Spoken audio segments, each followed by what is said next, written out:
Oh, yeah. Let me see. Okay, here we go. So today, X equals negative B. Why did you write that for them? Oh my gosh. hey, what the heck? Squared minus 4AC. Divided by 2A. Very nice. Scream. I like all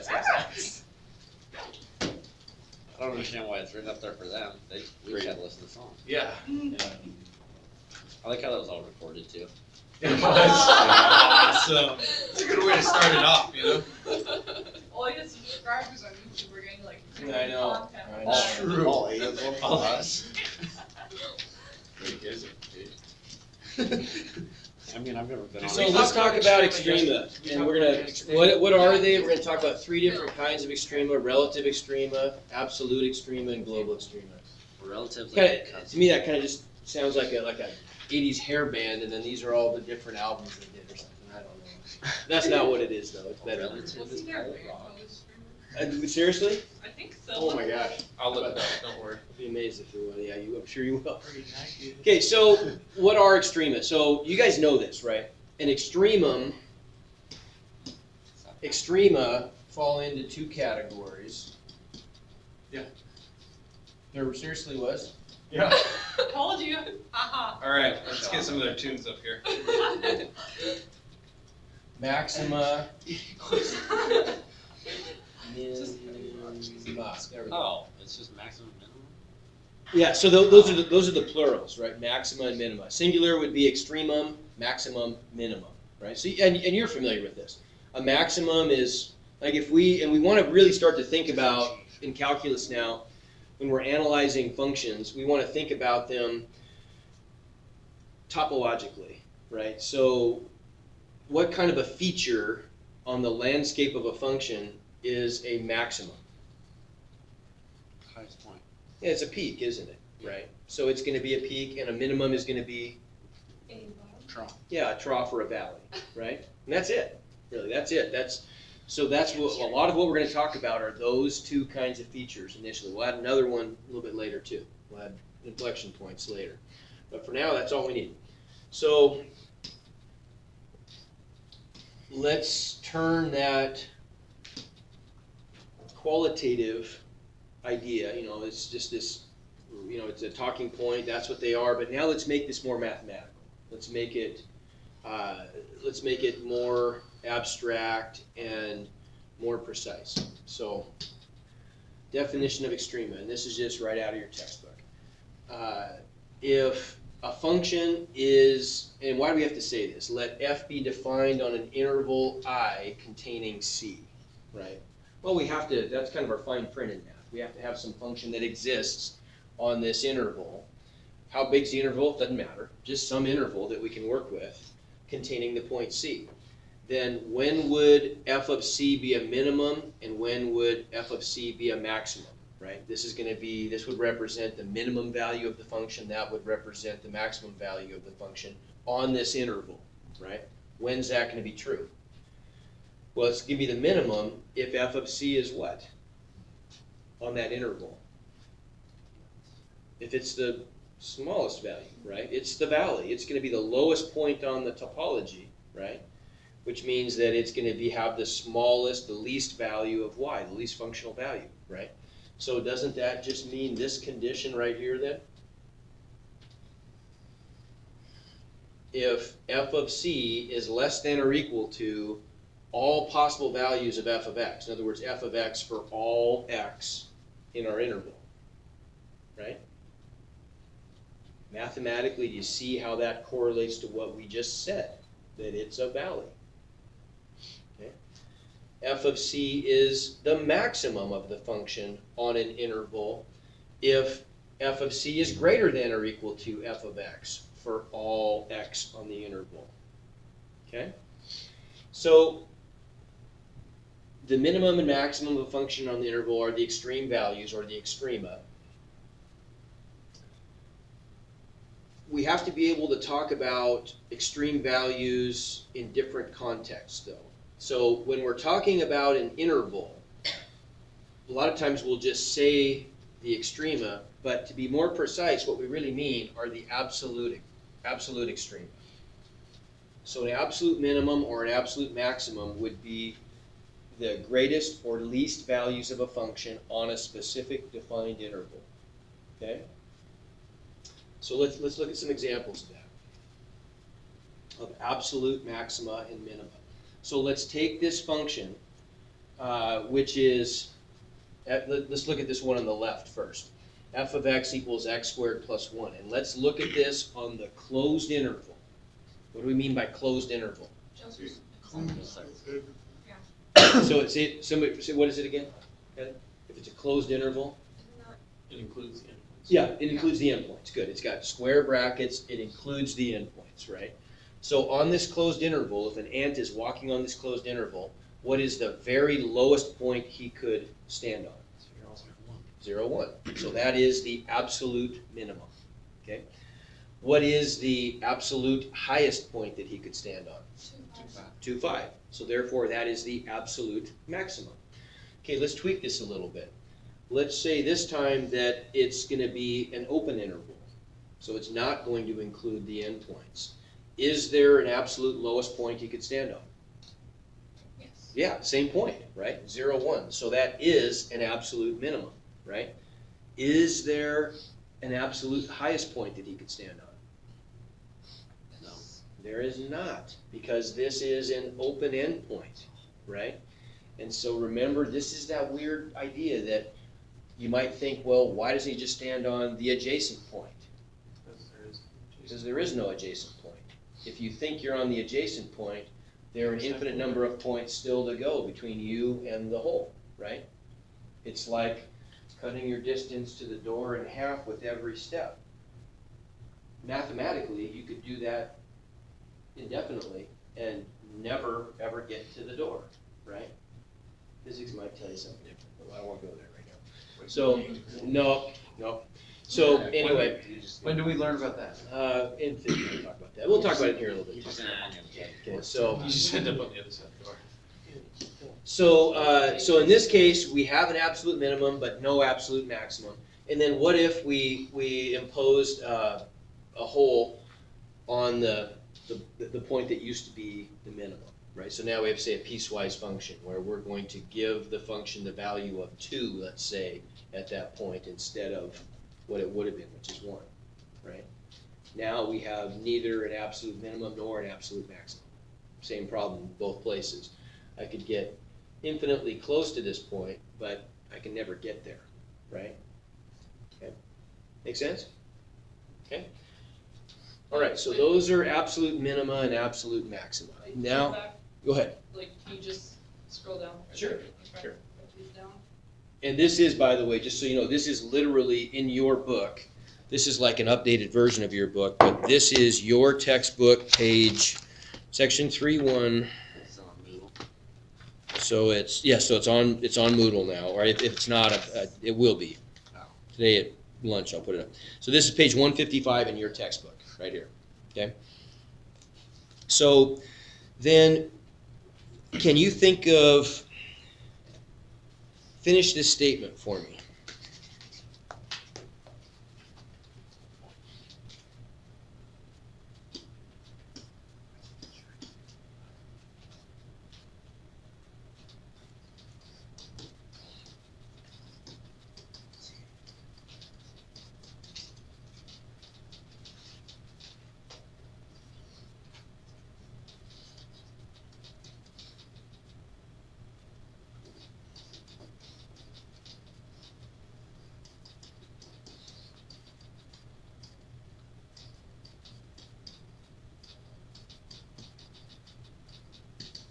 Then what?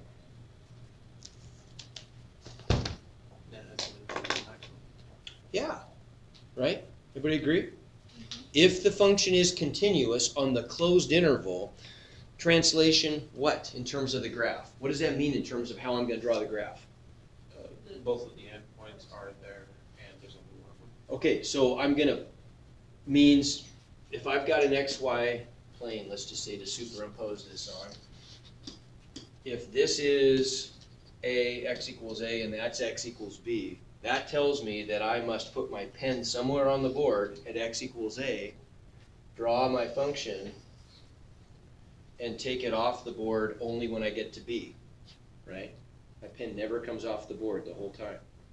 So doesn't that imply that there has to be some highest value and lowest value on that interval, right? There's no way that they could be absent because I can't take my pen up to draw a hole, right? It might, go ahead. In a straight line.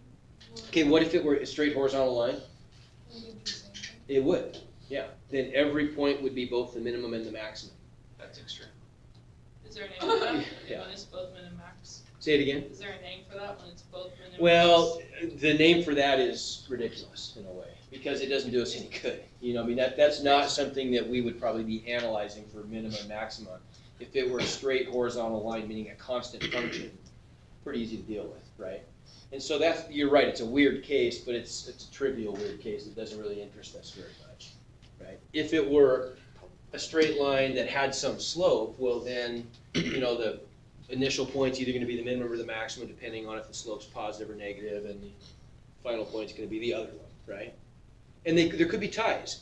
It could do something like this. It could be a sine function, like that, where there's a whole bunch of maxima and a whole bunch of minima. It's fine, okay? But they still all share that prize. Would you right? list all of them? if there's Yeah. multiple? You would. Or you'd say something like, you'd write it in terms of, you know, n.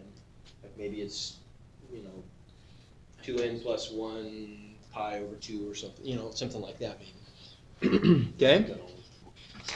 So that's our extreme value theorem. Let's take a quick glance at it. So once again, that's just, you know, that's on that page in our book, right? Extreme value theorem. Okay, now what about relative extrema and critical numbers? Let's talk about this a little bit. So this is just right out of your textbook. So relative extrema are, in a way, more interesting. Absolute extrema only makes sense if you're talking about an imposed interval, right? Relative extrema we can talk about regardless of what the domain is. Even if it's all real numbers, we can talk about relative extrema. What does the word relative mean? Close to? Close to, right? Does that make sense? Or compared to, right? Would be relative or cousin, okay? If you're a smart aleck.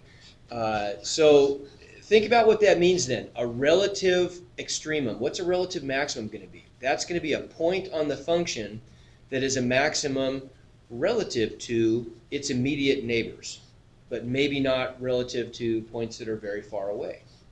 That implies something about the topology, right? What's that? Yeah, it's going to be a peak, isn't it? Relative to its neighbors, if a point is the highest point, then that means, another name for this, by the way, is a local extrema. Different textbooks will use different terminology, but they both mean the same thing. So would that get into kind of, if you were to, basically to find out exactly if its neighbors were lower than it, would you have to use like asymptote limit? No, but this is what sort of the culmination of chapter 3 is, that we're going to come up with some calculus tests to determine whether interesting points are extrema or something else interesting, like a point of inflection, for example. And just as an example, to find relative extrema, we're going to develop 2 tests, the first derivative test and the second derivative test, that help us analyze these interesting points, right? We'll get to that later, but for now, let's think about what this implies, right? So if this is my function,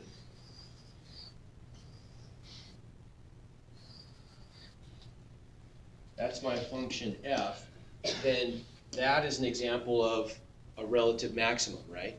Because relative to its nearest neighbors, it's the highest point. In other words, if an ant is walking along this function from left to right, the ant would perceive that as being a peak. So it's the Right. highest of the moment. It's the highest relative to its neighbors, right? There might be another high point that's even higher, very close to it, right? In this case, like this is an example of another relative maximum, isn't it? Right? This one's higher, but this is still a peak, right? Make sense? So you can have them on sharp corners? 'Cause Sure. It looks like a sharp corner. It is a sharp corner, and you can have them on sharp corners, because it still meets the criteria of an extremum. It's still the greatest value of the function, locally speaking, right? This would be a relative minimum, because relative to its neighbors, it's the lowest point. So an ant would perceive that as being a valley. An ant would see that as being a valley, right? Okay? So now this begs the question, how do we find them, right? How are we going to find those things? Just look at this picture and see if you can tell me in terms of calculus stuff, because really you have to have calculus to do this. You can't do this any other way. For all but the, okay, so what about the tangent? Yeah. What about the tangent right there, for example? It's But horizontal. it doesn't have to be Aha. horizontal. Okay, it either has to be horizontal or something else has to be the case. Would you agree that if the function is topologically smooth, so there's no jagged peaks, then in order for it to be a peak, wouldn't you agree that the tangent line has to be horizontal? Any other place is going to give you a non-zero slope, right? Only at where it's zero is that going to be the absolute top, where it's going to be the transition point between positive slopes and negative slopes, right? As you're moving from left to right, okay? Similarly, if you're talking about a valley and it's a smooth, glaciated valley instead of a jagged, water-carved valley, right? You can omit the geology if you want to, but you get the idea here. That's also got to be a horizontal tangent, right? So what does that correspond to in terms of calculus stuff? Slopes correspond to what? Slope of what has to have a horizontal. Derivatives, yeah. That's how we calculate slopes, right? The slope function is the derivative function. So what does the value of the derivative have to be at these places? Zero, because zero means zero slope, right? So these are places where f prime of x equals 0, right? Agreed? Okay. What about these places here? What can you tell me about that derivative? Doesn't exist. How come? Sharp corner. Okay. Same thing here, right? So these would be places where f prime of x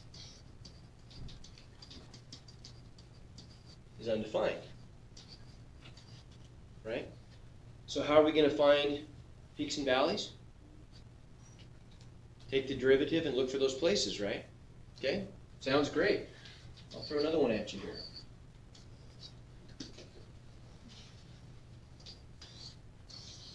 Let's look for places where the derivative is, or the tangent line is horizontal, and those must be peaks or valleys, right? Sounds good. All right. Sounds too good.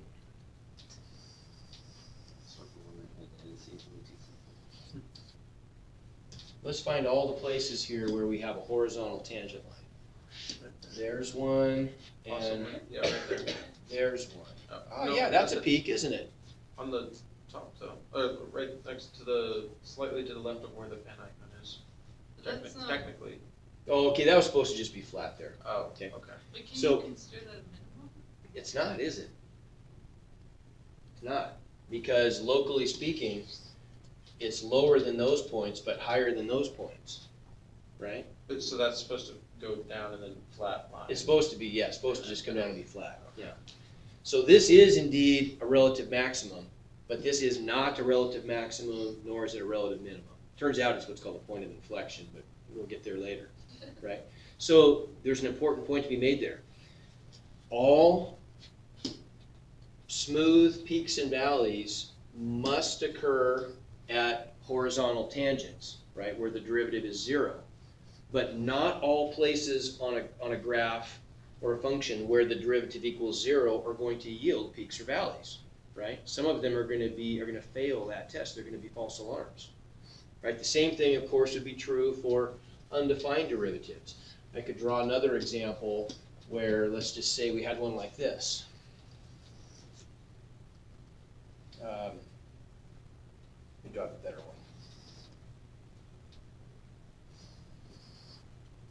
That is a sudden change in slope, right? But it's neither a peak nor a valley, right? Make sense? So once again, not all places where the derivative is undefined are going to be successful, but every single sharp peak or valley will occur at a place where the first derivative is undefined. So then think logically about how we go to search for these things. What we're going to do is we're just going to, through calculus, we're going to find all of the potential places where peaks and valleys could occur and then just test each one. That make sense? So where are all the potential places going to exist based on the derivative? Where the derivative is 0 or undefined. We call those critical numbers. Those values of x, or whatever our independent variable is, are the critical numbers, and then we just have to test each one of those to see if they actually do yield an extremum or if they fail and don't, right? So in our book,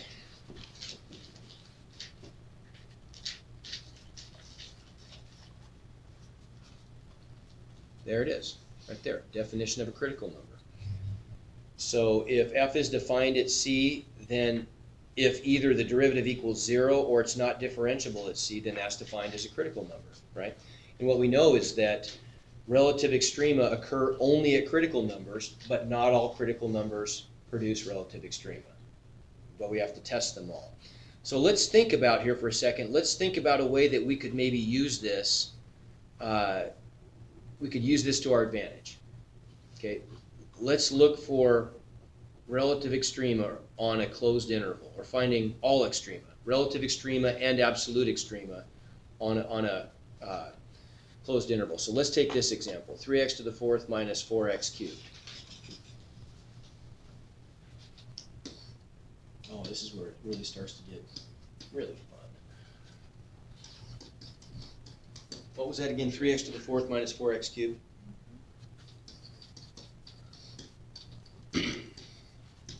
And we're going to look at that on the interval from, hope this is the same, is it?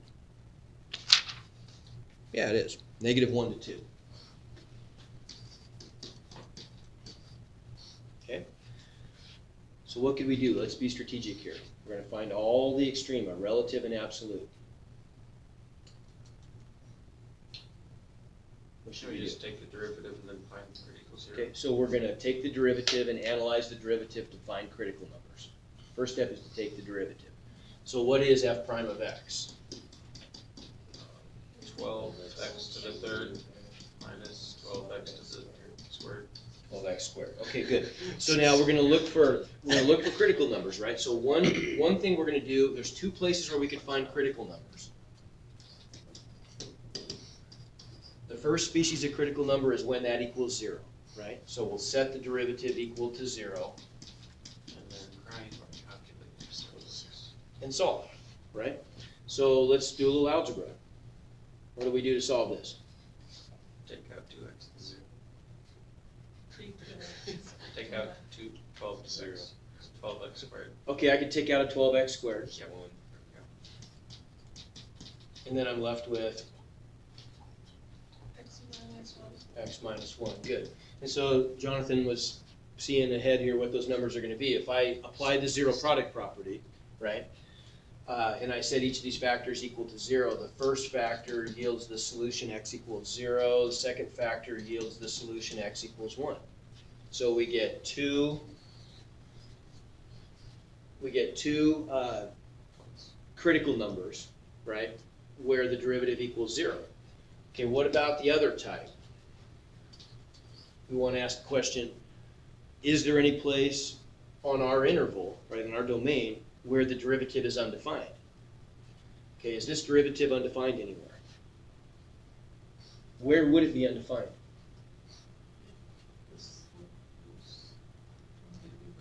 Okay, so where we would divide by 0, right? If there's an x value that forced us to divide by 0, or take an even root of a negative number, but none of that stuff is going on, right? This is a polynomial, and polynomials are what we call in math well-behaved functions. There's no place where they're undefined. Okay? So 2 fails. This is f prime of x is nowhere. Would you need to take it up at f prime? What's that? Would you need to look at f prime or just f? Oh, f, either one. Oh, F, well, I mean, because okay. I looked at f, I did look at f prime, right? Okay. Yeah, and that's all we really care about is f prime, right? But what you're gonna find is, what's the derivative of a polynomial always gonna be? Another polynomial, just a simpler one, right? One order smaller, right? Yeah, okay. Make sense? But So- for those cases where it's not one, like, not a polynomial, then would we have to look at just the function of x or f prime? To see if it's undefined. The derivative. The That's all we care about is the okay. derivative. Where's the derivative undefined? Okay? So we got 2 critical numbers that both live on our domain, right? And so we're trying to find, let's say we're trying to find the absolute extrema, the biggest and smallest values on that interval. Where could they possibly be? Where could the biggest and smallest, the maximum and minimum, where could they possibly 0 be? and 1, or 1 and 0. They could be at 0 and 1, 0 or 1, because those are potential extrema, right? We don't know yet if they are, but they could be, right? Where else could they be if we're looking for absolute extrema? The endpoints, right? The endpoints could be the highest or lowest places on the interval, right? So logically, if we want to develop a test here to find where the absolute extrema are, couldn't we just identify all of the critical numbers and then compare the values of the function at the critical numbers and the endpoints? And if, guaranteed, one of those has to be the highest value, right? And one of those has to be the lowest value. Has to be. Whichever one wins is the winner, whichever one loses is, or, wins the maximum is the maximum, whichever one wins the lowest value is the minimum, absolute minimum. So we could make a table, right? So we could make a table here where we're gonna pick values of x, okay? So we're gonna do, I got 2 different versions of my table, I gotta think. So we wanna do it this way. Okay, so we're gonna make the table mirror the x-axis. So the endpoints were, what were they again, negative 1 and 2. negative 1, positive 2. Okay, so we've got the x row, and our values are negative 1, write this down. These tables are invaluable. This is one of the things I get the most feedback about people that go to college is that learning these tables was really useful to them. Negative 1 to positive 2. Go ahead and put the square brackets around them to remind yourselves that those are closed endpoints. The interior critical numbers were at 0 and 1, right? Okay. So we'll add another row to the table, which is y, or f, doesn't matter, and then another one, which is y prime. Okay. These are critical numbers because what was the value of the derivative at those places? 0. Okay, that identifies them as critical numbers, right? All we've got to do then is just, for a problem like this, is complete these ordered pairs, because really they're just ordered pairs that have been turned sideways, aren't they? Right? So what's the value of the function when x equals negative 1? So we'll go back to our original function. When x is negative 1, we just get 3 plus 4 is 7. Do we agree? So we're going to get 7 there. When x is 0, we get 0. When x is 1, we get negative 1. And when x is 2, we get 0, right? Is that right? 16 times 3, 48. No, we don't. Never mind. So we're going to get 2. We're going to get 16. Yeah, 48 minus 8 times 4 is 16. Is that right? 16 Yeah, 16? 16. with, Yeah. Right. Mental math. 3, No, it's 48 minus 32. oh yeah, 3. And so, what's the winner? What, the maximum winner? 2 and 1? right? Yeah, Two. That's gonna be the maximum, isn't it? Right? So this is the absolute maximum, and this guy is the absolute minimum. Turns out it is a relative minimum, but that's not what we asked about, right? Okay, if I wanted to sketch this is like a puzzle. Let's try sketching this. So here's the y-axis. We won't necessarily draw this to scale, but then we've got -1, 1, 2. Okay, this one is a minimum, isn't it? Right? How come? Because it's got the lowest number. Yeah, because the values around it are higher than it is, right? Is this one a maximum or a minimum? It's not. It's not, it can't be. How come?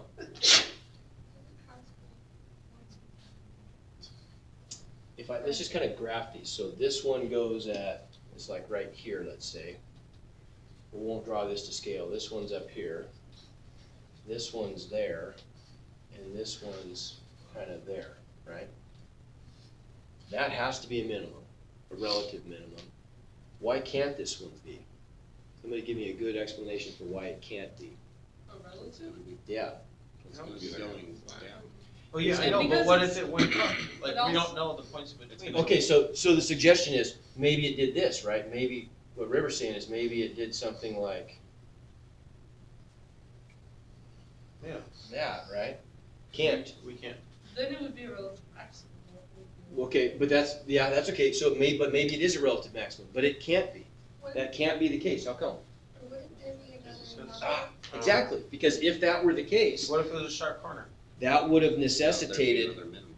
that this was a minimum, we'd have to have another minimum there, and we don't have it, right? Because we didn't find a critical number, and all extrema occur at critical numbers. We found all of the critical numbers.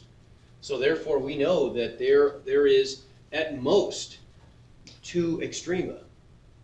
Not necessarily 2, it turns out there was only 1. But there can't be additional extrema there because they would have necessarily produced a critical number, and there weren't any. And extrema cannot be endpoints. And they could be, but the endpoints they weren't critical numbers. So an extrema has to be a critical number, though. And a relative extremum has to be a critical number, right? The endpoints could be absolute extremum because maybe the endpoints happen to be the highest values or lowest values on the interval, right? But the only other kinds, every other point in here would have been an interior point, right? For it to be a maximum or a minimum, it would not have been an endpoint, so it would have had to have been relative, a relative extremum. There can't be any others there, though, because if there were, I would have uncovered additional critical numbers, right? You get the logic there? Okay, so therefore, that can't be the case. It has to look like this, essentially. You know, the graph has to go like, it might do some weird wigglies, but it has to look like that. Okay, that's a lot of what we do in chapter 3, is is solving puzzles. You know, really, you're just trying to figure out, well, what's the only way that curve could work based on the clues that I've got. It's really fun. Okay. Make sense? Is 3x to the 4th, right? Minus 4x. Mm-hmm. Okay, let's try one more.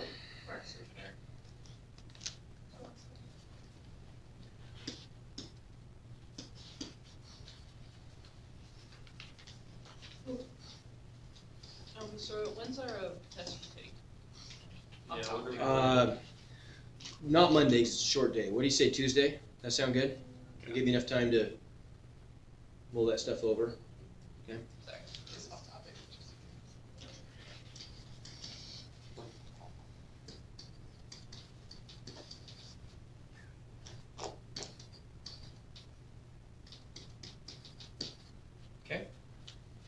Trying to find absolute extrema on the interval. What's the first step?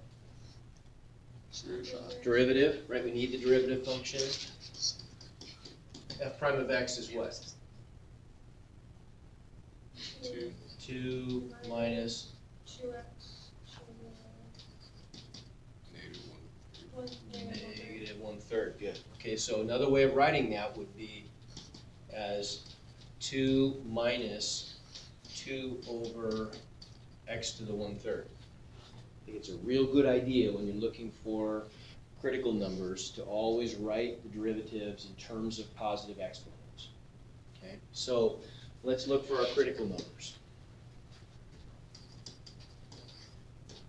Type 1, is there any place where the derivative equals 0? Let's find out. Let's set the derivative equal to 0. 2 minus 2 over x to the 1/3 equals 0.